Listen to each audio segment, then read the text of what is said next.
Good afternoon. How are you? Good afternoon. Noon.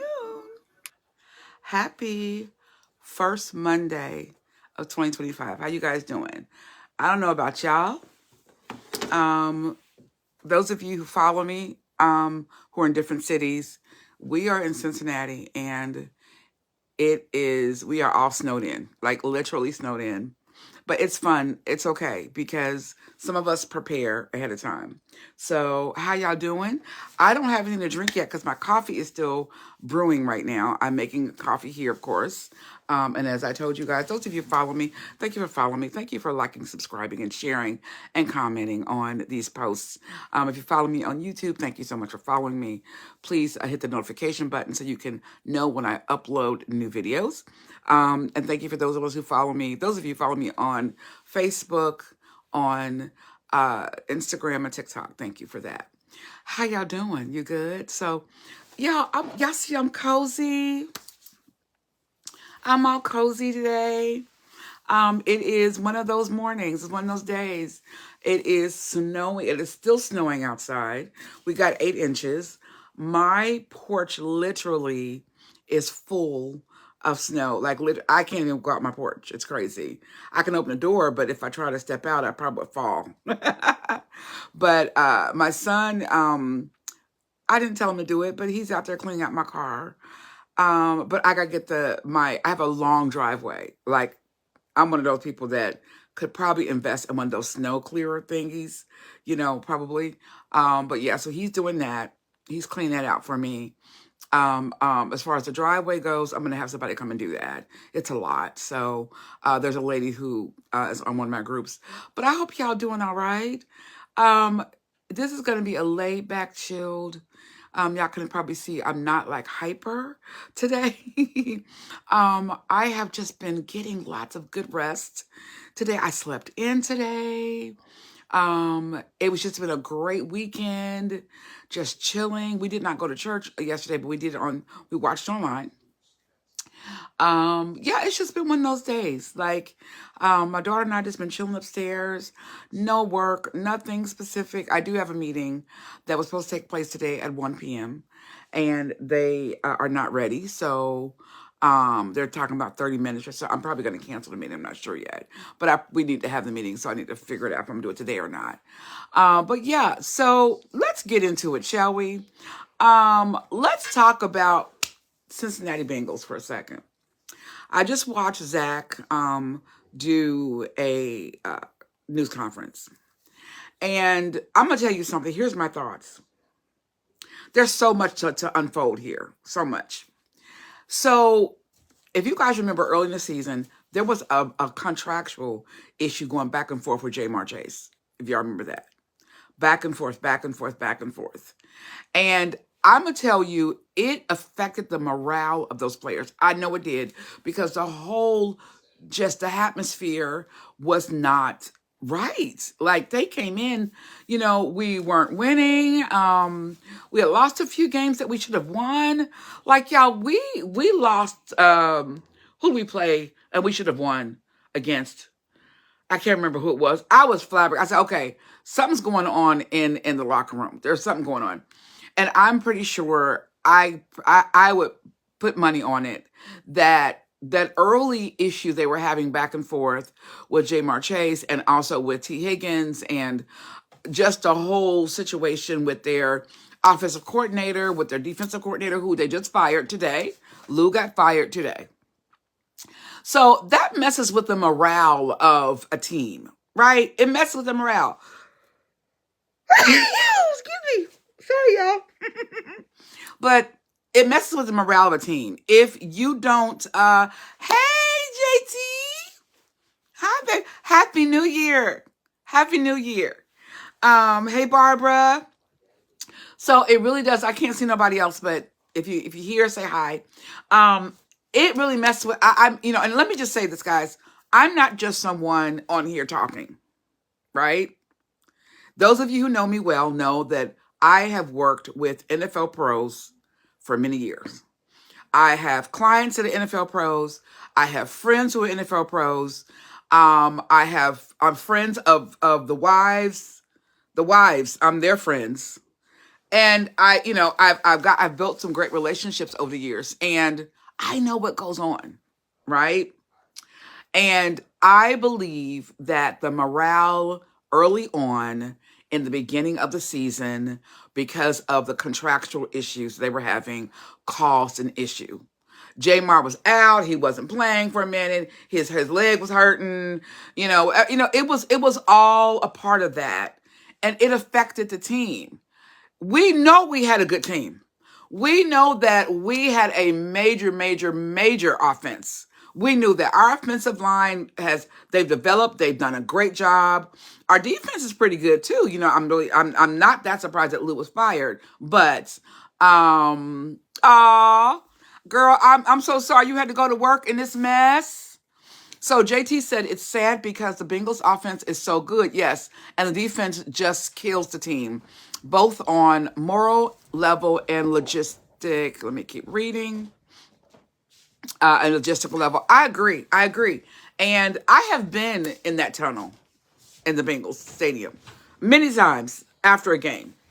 I have been in a barbecue with these guys. I have been specifically on the off season. It's usually on the off season when I get to do that with them. I've been in the room with these guys. I get it. And they just want to play. They want to play. But you've got agents involved, you got management involved, you got the head office involved, you got so many hands in the pot. And the agents want their money, right? So they're going to go to bat, and they're going to try to get as much as they can, from the player negotiations, that sort of thing. It's a whole lot. And so the guys really cannot concentrate on the game. Now, listen, let's talk about defense for a second. Our defense has been struggling for a long time.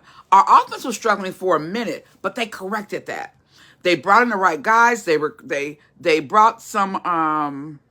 Oh, good for you. You're working from home. Good for you. Yes, it's beautiful but deadly out there. It's beautiful but deadly.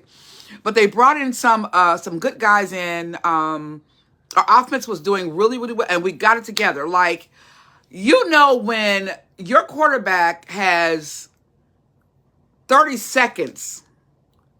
30 seconds. Hey, Jackie. When your quarterback has 30 seconds and to throw the ball, count it. 30 seconds to some people is a short period of time. That's a long time for a quarterback to hold the ball.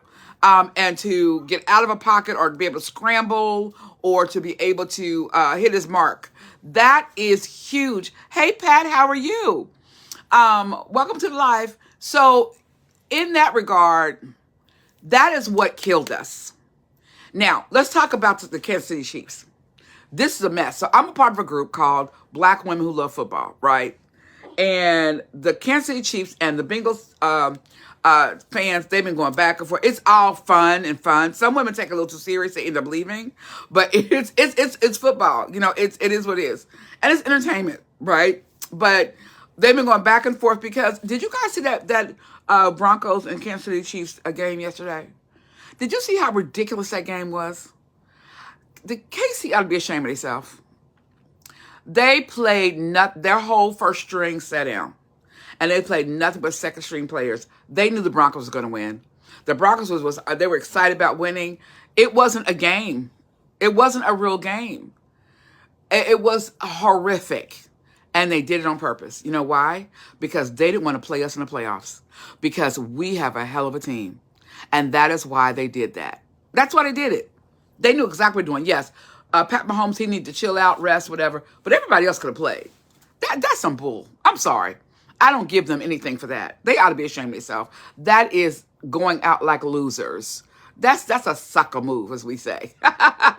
So, in my opinion, that is what really affected our season, is the morale, the issues with the contractual stuff. And then, we had to rely on the Broncos to lose and the Jets to win for us to get to the playoffs. The Jets won, but the Broncos, KC wasn't going to let the Broncos win.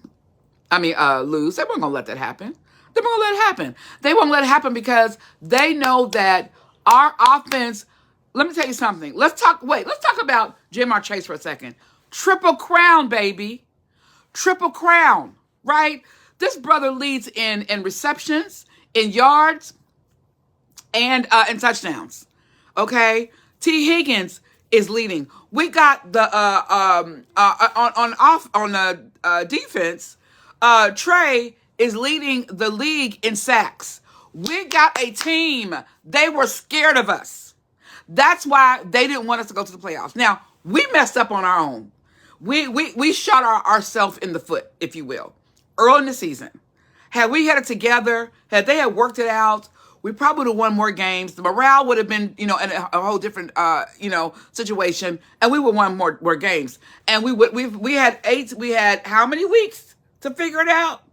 And so we've been here before. It's not the first time the Bengals have been in a situation where we're relying on other teams to either win or lose for us to make it to the playoffs. KC, let me tell you something. I have never liked Kansas City, and I really don't like them now. I really don't like them now. I've never liked that team. And although they are a winning team, I feel that they have gotten a lot of things handed to them. Like there has been, like it is obvious that the refs have done things or not done things or not seen things and not called flags, things like that. It's that. But I'm gonna tell you what that move they did yesterday. That was a sucker move. That was a low blow. Play the game. Put your people in there. Win the game. And see us in the playoffs. What you scared of? That's what I say. What you scared of? But anyway, on that note, shout out to the Bengals. They're still gonna be my team till I die, ride or die. And then there's individual players that I know personally that play for other teams, and I support them and root them and love their families. I've gotten to know them over the years. Some of them are about to retire because you guys know I don't do PR work for NFL players anymore or for athletes anymore. I retired doing that. I'm focusing strictly on my nonprofit, which is a great segue.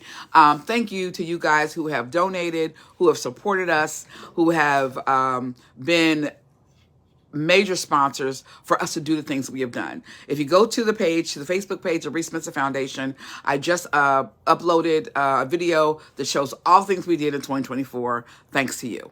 And we're doing even more in 2025. Looking forward to that. Thanks to you guys. So, yeah. So, on that note, I feel like this year is... there's a new mantra that I'm carrying and that I am pushing, and I should have put that in the description. I'll do that later. But my new mantra is speak life, not fear. Speak life, not fear. Where's that come from, Kim? Well, let me share. We know that this year and the next 4 years will be challenging for some of us. We know that. We know that we've got to be in preparation for a lot of things that could possibly happen in the next 4 years, right? But we don't operate in fear. God hasn't given us a spirit of fear, but of power, love, and a sound mind.